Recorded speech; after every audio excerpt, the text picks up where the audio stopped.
continuidade às nossas aulas de Sociologia, nós vamos encerrar nessa aula o assunto do primeiro bimestre. Então, ainda não é segundo bimestre, primeiro bimestre, tá? Apostila do primeiro bimestre. Quais páginas? 26 a 29, tá bom? Vamos lá então. Quais são os assuntos que essas páginas trazem? Questão indígena e culturas urbanas. Vamos falar primeiro sobre a questão da questão indígena, né? Sobre a questão indígena, lá na página 26.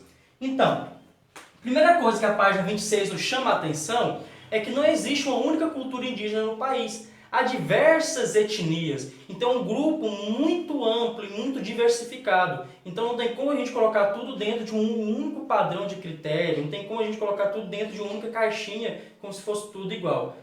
São grupos diversos. Se não me engano, aqui há em torno de, mais de 200 etnias indígenas e cerca de 274 línguas. Etnia, vocês sabem, né, que é um grupo que tem fortes ligações históricas, linguísticas e também de origem genética, cultural e religiosa, né?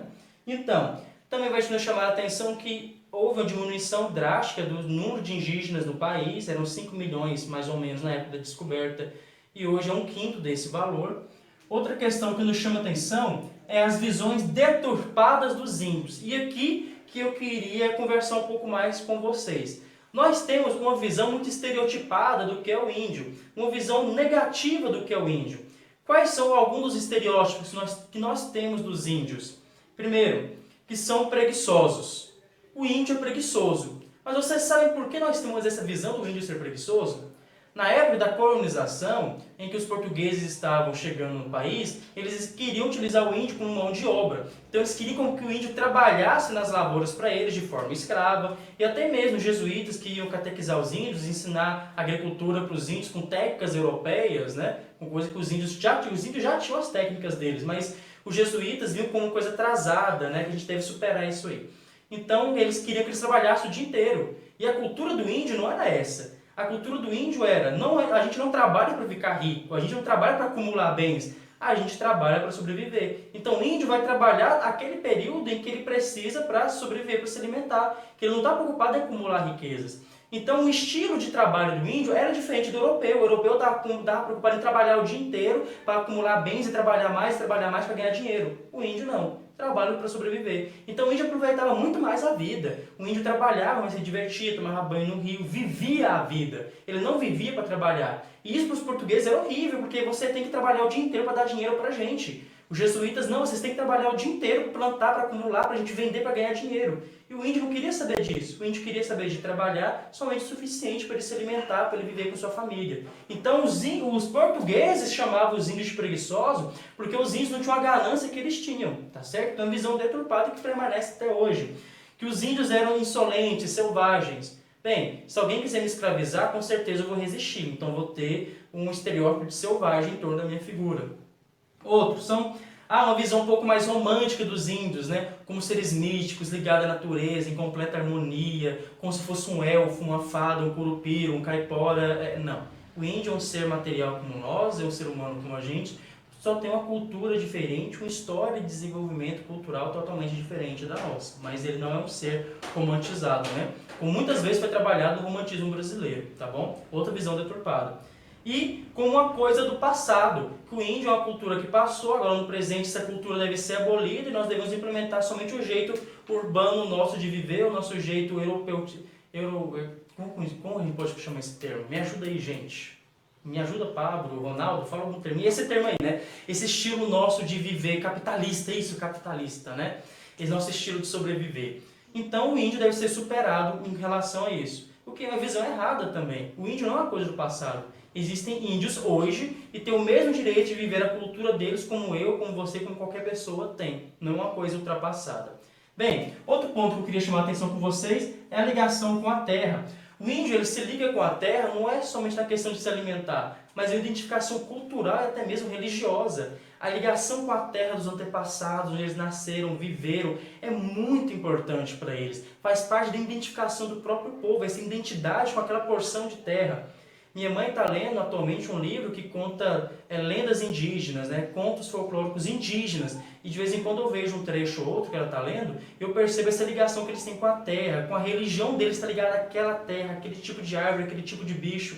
Então a relação do índio com a terra é uma relação muito próxima, não é relação econômica igual nós temos. E muitas vezes nós martirizamos os índios e reduzimos a visão, a ligação que eles têm com a terra a coisa meramente econômica, como se o índio quisesse terra só para acumular dinheiro. E na verdade não é isso. A ligação do índio com a terra é uma ligação cultural e até mesmo religiosa, tá bom? E depois aqui, finalizando, vai ser dito sobre os direitos indígenas, que está na Constituição, o direito à terra, de viver sua própria cultura, né? Tem algumas entidades que lutam a favor disso, que é a FUNAI, que é ligada ao Estado, que é ligada ao governo. Você tem as ONGs, você tem mesmo autoridades indígenas que lutam em nome do povo por esses direitos, tá certo? Vamos andar um pouco mais, lá na página 28, culturas urbanas, tá bom? Então, dentro da cidade, dessa porção fechada, digamos assim, nós temos várias tribos urbanas, que são conjunto, aqui tem um sociólogo que vai falar muito bem sobre isso, e vai dar uma definição interessante, ele vai falar de forma muito interessante sobre isso, né? Que são aqueles grupos que se diferenciam dos outros, que têm uma identificação muito forte entre si, que têm um modo de comportamento diferente, então isso está muito bem estruturado lá. Mas o que eu pergunto para vocês é, mais importante do que é uma tribo urbana? Por que elas surgem na cidade? E por que surgem tantas tribos urbanas na cidade? Bem, um primeiro ponto que eu queria trabalhar com vocês é a efervescência cultural que nós temos na cidade. Várias pessoas pensam de modo diferente, então eles vão elaborar os seus pensamentos, eles vão reler outros pensamentos, vão entrar em contato com outros modos de pensar. Então essa efervescência cultural vai fazer que surjam vários tipos de pensamento.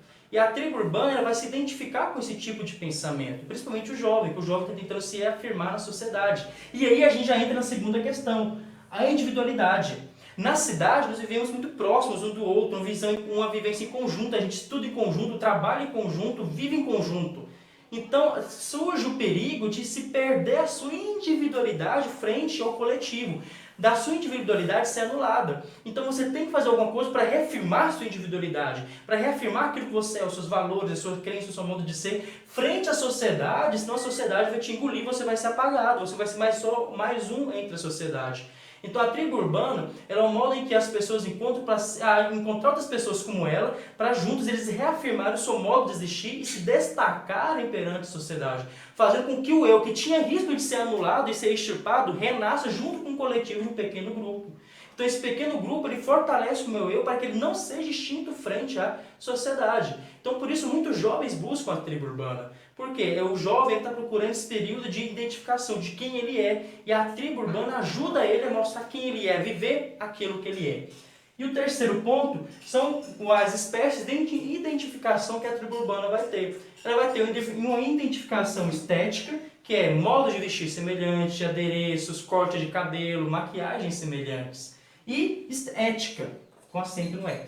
Ética, que a gente está vendo isso a gente está vendo o assunto da ética em filosofia, né? Que é um modo de pensar semelhante, valores semelhantes, buscar objetivos semelhantes. Então isso vai dar uma individualidade àquela tribo e fortalecer o eu que grita por uma individualidade dentro da sociedade de massa. Essa sociedade que apaga a individualidade. Então a tribo urbana é como se fosse um grito do ego, do eu, frente a um mar de coisas iguais que quer submergir aquilo que o ser humano é individualmente. Tá certo, gente? Então, como tarefa de casa, vocês vão fazer a página 28, número 1 e número 2, e no livro de atividades, o número 7, tá bom?